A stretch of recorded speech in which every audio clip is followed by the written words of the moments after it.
Olá pessoas, bem-vindos e bem-vindas ao Vives. Eu sou a Vivi Maurei e nesse podcast compartilho algumas reflexões sobre livros, filmes e séries, cultura pop, tudo que não consigo colocar no Substack. Além de falar um pouco sobre a vida como imigrante brasileira vivendo em Portugal.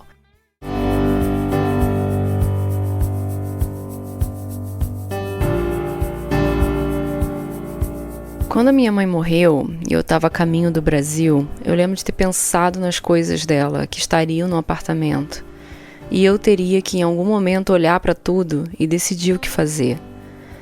Nas arrumações que eu fiz nos armários do apartamento, eu encontrei cadernos, álbuns de fotos e um diário de 1977.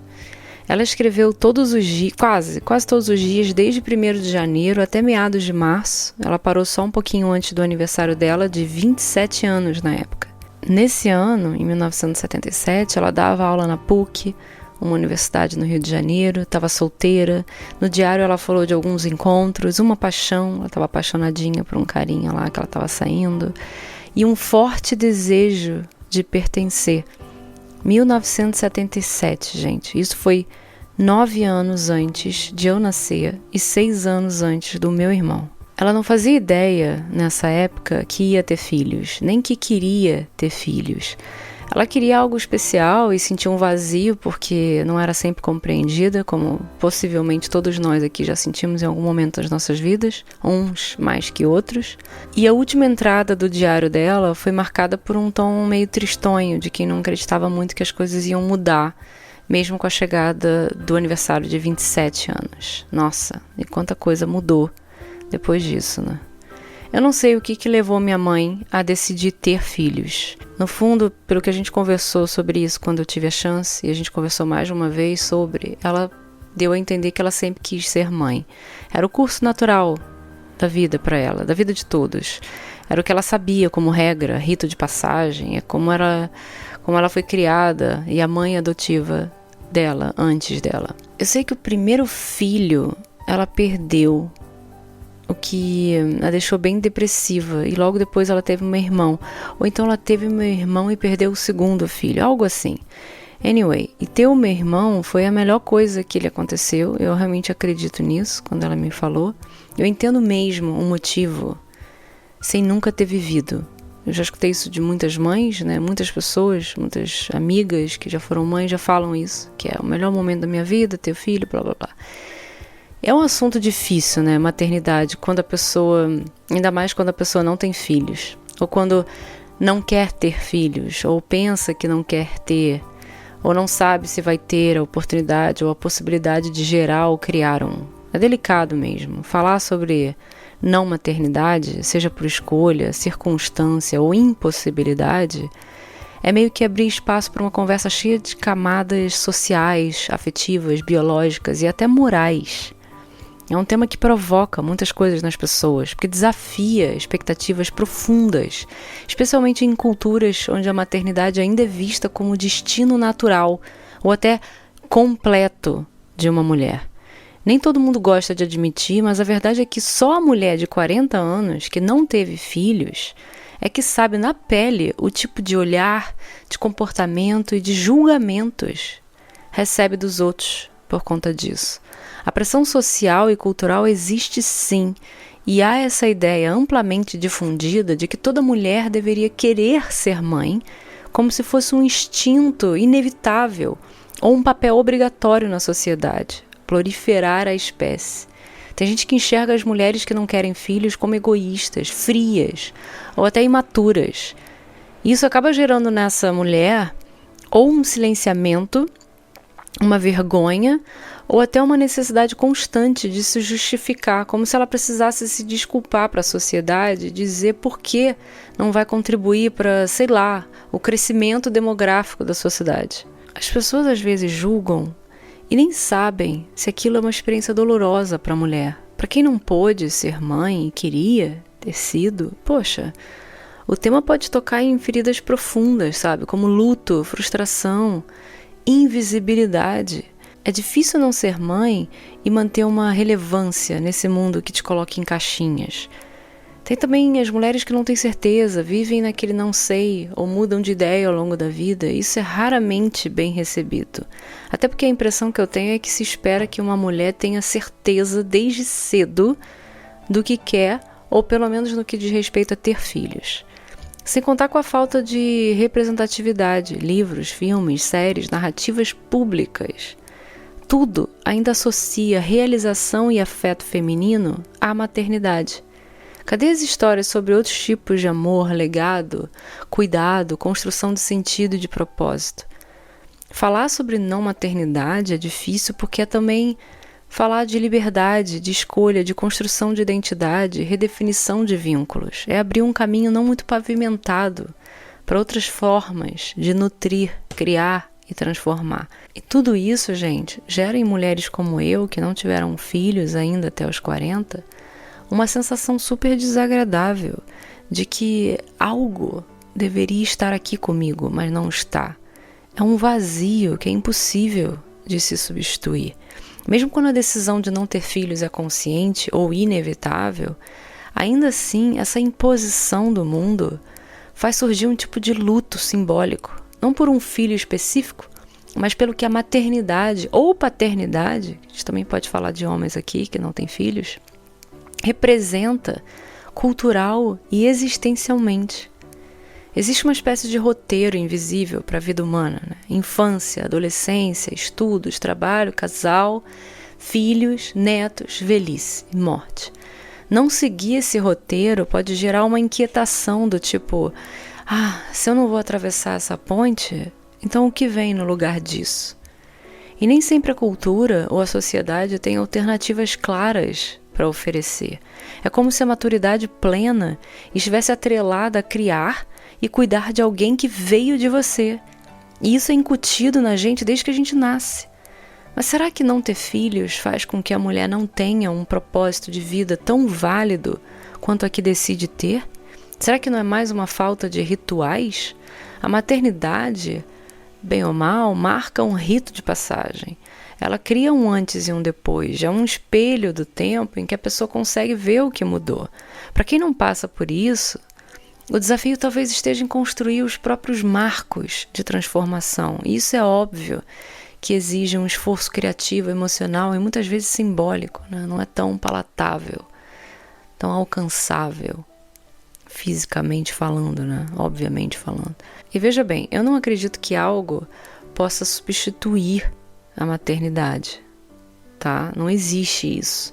Da mesma forma que nada substitui uma paixão perdida, um coração quebrado, uma vida que não foi vivida. Mas outras coisas podem ser tão significativas quanto se forem tratadas com uma profundidade que elas merecem. Um projeto com legado, por exemplo, onde educar não precisa ser só criar filhos, você pode mentorar, escrever, construir comunidade, criar espaços de troca. Afinal, pessoas que ensinam, cuidam e inspiram são educadoras da vida. Deixam aquela marca especial e ondas gravitacionais, como eu gosto de falar, que vão reverberar por muitos e muitos anos. Um cuidado especial com amigos, sobrinhos, alunos, animais, causas. O afeto não precisa ser apenas vertical, pais para filhos, ou filhos para pais, né? Também não vamos ignorar essa parte. Mas ele pode ser horizontal e coletivo, e pode ser tão poderoso quanto. Às vezes, em ritos próprios, como mudar de cidade, de país, adotar um novo modo de viver, de filosofia de vida, por exemplo, ou iniciar um ciclo criativo, fazer uma promessa de longo prazo, sei lá. Pode ser um modo de simbolizar que algo dentro de você amadureceu. Eu me pego pensando que esse vazio que eu sinto às vezes não é universal nem obrigatório, só por não ter tido filhos, e sim cultural, simbólico e existencialmente condicionado. O sofrimento que tem a ver com isso, quando ele existe, vem da pressão externa, e esse vazio existencial interno é humano, não é exclusivo de quem não tem filhos. A humanidade inteira sofre disso. Eu passo por conflito de identidade por não ser mãe. Eu acho que é natural isso, as mulheres passam por isso, as mulheres que não são mães, né, na minha idade. Ainda mais porque depois dos 35 eu venho sofrendo ainda mais cobrança social. Ela se intensifica, tá, gente, essa cobrança. E isso não é um vazio autêntico. Eu acho que é mais um conflito entre o que eu sou ou escolhi ser e o que a sociedade esperava que eu fosse ou me tornasse. É cruel o pensamento e a pergunta que a sociedade nos impõe. Qual é a importância de eu estar aqui se não for para gerar continuidade? A verdade é que por milênios a continuidade biológica foi o eixo principal, central da sobrevivência e do propósito humano. Ter filhos era o que mantinha a espécie viva, passava adiante o nome da família, segurava a estrutura social, justificava o envelhecer, whatever. Essa ideia foi entranhada na gente, não só culturalmente, mas simbolicamente, quase como um instinto espiritual. Mas, gente, o ser humano evoluiu para ser mais do que um reprodutor. Se a vida não tem um propósito dado, então cabe a nós inventar um. Criar, amar, pensar, transformar. A importância está no que a gente faz com o tempo que nos é dado, aí Gandalf. Não em algo fixo que a gente herda. Educar não é só gerar. Ter um propósito não é só passar genes. Olha tanta gente que não teve filho e foram faróis culturais, morais, intelectuais. Beethoven, Frida Kahlo, Fernando Pessoa, Simone de Beauvoir, a Oprah. Óbvio que eu não estou me comparando a ninguém aqui, tá? E nem tenho pretensões intelectuais ou morais de mudar o mundo. Quem sou eu? Mas é só porque eu não acho que a continuidade precise ser do sangue, mas daquilo que a gente pode oferecer, sabe? Uma ideia que transforma, um gesto que muda alguém, uma arte que ecoa depois de você, né? Depois da gente, depois de mim, depois de você, enfim. A existência tem um fim, gente, e tudo bem. Só o fato de estar aqui, consciente, já é um milagre estatístico, cósmico e poético. Estar viva é um ato raro. Ah, mas Vivi, e a gente nasce, vive, morre e acabou? E o gene egoísta, né? O famoso gene egoísta. Sem filhos, então para que serve isso tudo? Cara, talvez essa seja a resposta mais libertadora e a mais assustadora. É por isso que eu acho que as pessoas têm medo e a evitam. Mas, amigo, e se a vida não tiver que ser útil? E se ela for só para ser vivida? Com beleza, sim, com dor, com vínculos, com conexões, com sonhos, com experiências que não se explicam nem se justificam, apenas acontecem e marcam. Eu vivo pro dia que eu vou ficar em paz com a minha decisão, seja ela de ter ou não filhos, mas que tenha significado para mim, mesmo que não se encaixe nas fórmulas prontas de todo o resto. Dói muito lidar com essas questões profundas que são legítimas da mulher, mas que obviamente incluem um homem. Porque se eu decido não ter filhos e estou solteira aos 40 anos, e uma possível paixão quiser ter filhos, como que fica? O que é válido nesse momento, nessa relação? Eu esperar e tentar mesmo assim, sair fora e buscar alguém que possa querer o mesmo que eu, que é não ter filhos? Mas e se eu mudar de ideia por conta própria, depois, ou por conta do parceiro, e quiser ter filhos? Ou se ao contrário, eu quero ter filhos aos 40, apesar do risco, mas quem eu conheço já é até mais velho e não quer, eu desisto da decisão para me encaixar num relacionamento? Ou eu busco alguém que possa querer o mesmo que eu, mesmo que seja uma busca cada vez mais infinita e inalcançável, à medida que o tempo passa e meu corpo de mulher vai perdendo a força que tinha para gerar filhos? A vida vai passando e a gente tem que decidir pelo sim ou pelo não.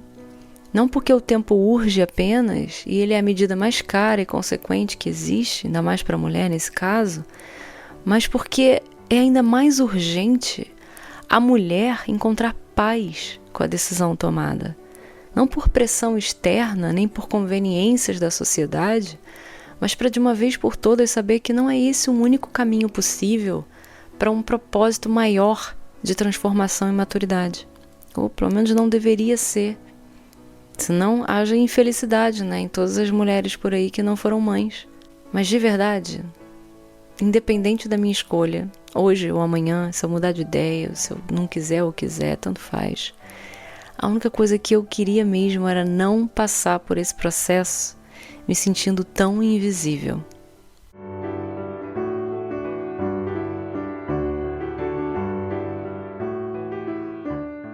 Escrevi uma coisa boboca aqui, mais como um desabafo, acho que eu não posso chamar nem de poesia livre, mas enfim, só para quem quiser ouvir. Eu não estou menos viva por não ter gerado uma vida. Meu sangue não corre em outra pessoa, mas corre em mim, inseguro e insistente. A maternidade me recusou, talvez pelo meu silêncio, mas vivo para criar. Eu crio espaços de escuta, eu crio significados com palavras que sinto em voz alta, eu crio afetos, conexões, rotas novas e dúvidas, no mapa de quem passa por mim. Eu crio pausas e silêncios, eu crio perguntas, eu crio sentido mesmo quando ele não vem pronto. Não sou mãe, mas eu sou uma presença de muitas que vieram antes de mim, principalmente da minha. E se um dia me faltar sentido, que eu lembre que faço parte de um ciclo que também inclui o silêncio. Eu sou filha do tempo, não do futuro. E é no presente que decido viver inteira. Não gerar uma vida não me torna menos viva.